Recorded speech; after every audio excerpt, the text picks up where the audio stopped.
Olá, eu sou Marisol Mandarino, tradutora juramentada de inglês e espanhol.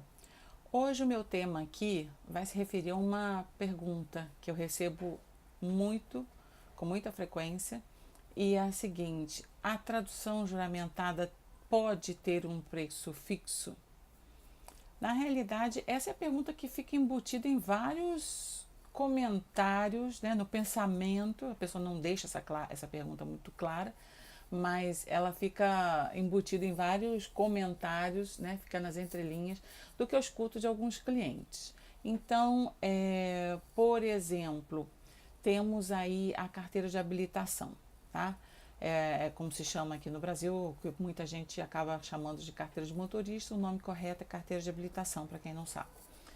CNH, Carteira Nacional de Habilitação.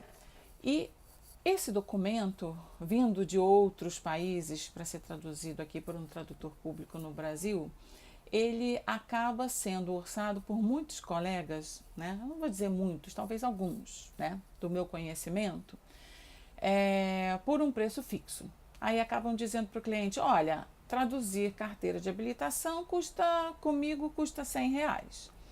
E isso passa uma ideia totalmente errada. Eu considero que isso é um desserviço para o ofício dos tradutores públicos. Por quê? Esses colegas que dão um preço fixo para uma carteira de habilitação podem induzir o cliente, o cidadão, né, melhor dizendo, porque não é um negócio, a tradução juramentada não é um negócio, ela é um ofício.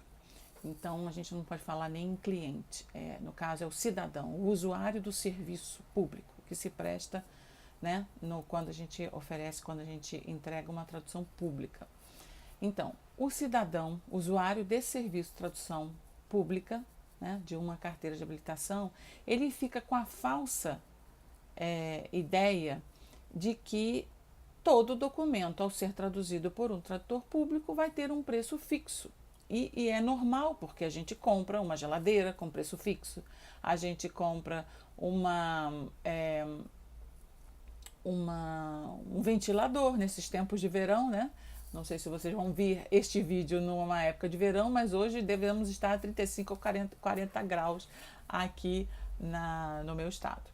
Então, esse ventilador, ele tem um preço fixo. Quando você chega na loja para comprar o ventilador, o vendedor não te diz: olha, eu acho que na hora que você for pagar ali na boca do caixa, vai custar mais ou menos R$ 200. Não é isso que você escuta. Você escuta um valor exato.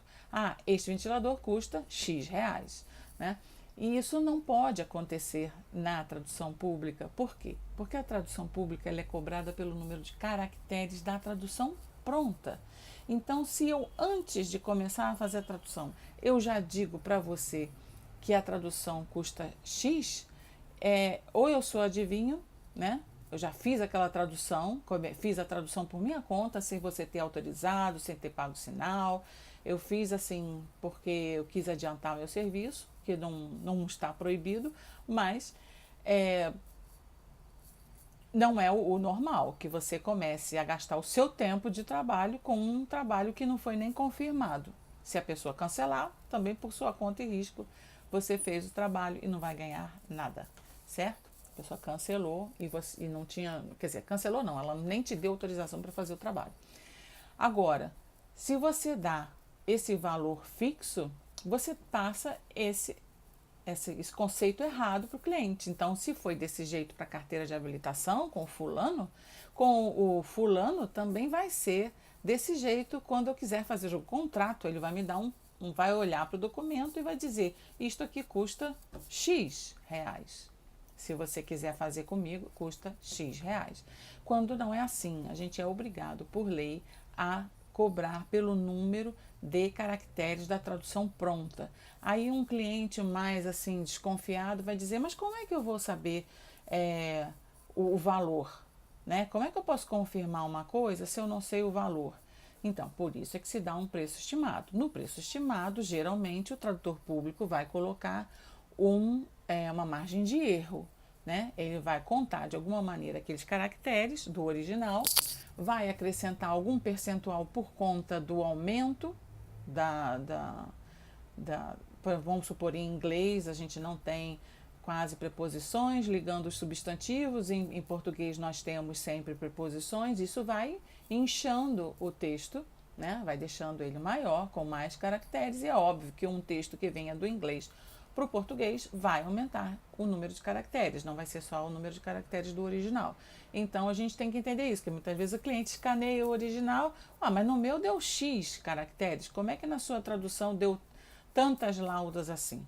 Então o que acontece? A gente tem o introito, que é o, vamos dizer assim, a introdução, que a gente tem que colocar obrigatoriamente antes de começar a tradução, quer dizer, já pertence à tradução, mas onde a gente dá algumas informações básicas sobre aquele ato, que é a tradução pública. E temos também o encerramento. Então, são textos usados em todas as traduções, são textos fixos, né, padronizados, e que têm que ser usados e não estão no seu original. Então, já aumentou. A tradução já aumentou um pouco de volume.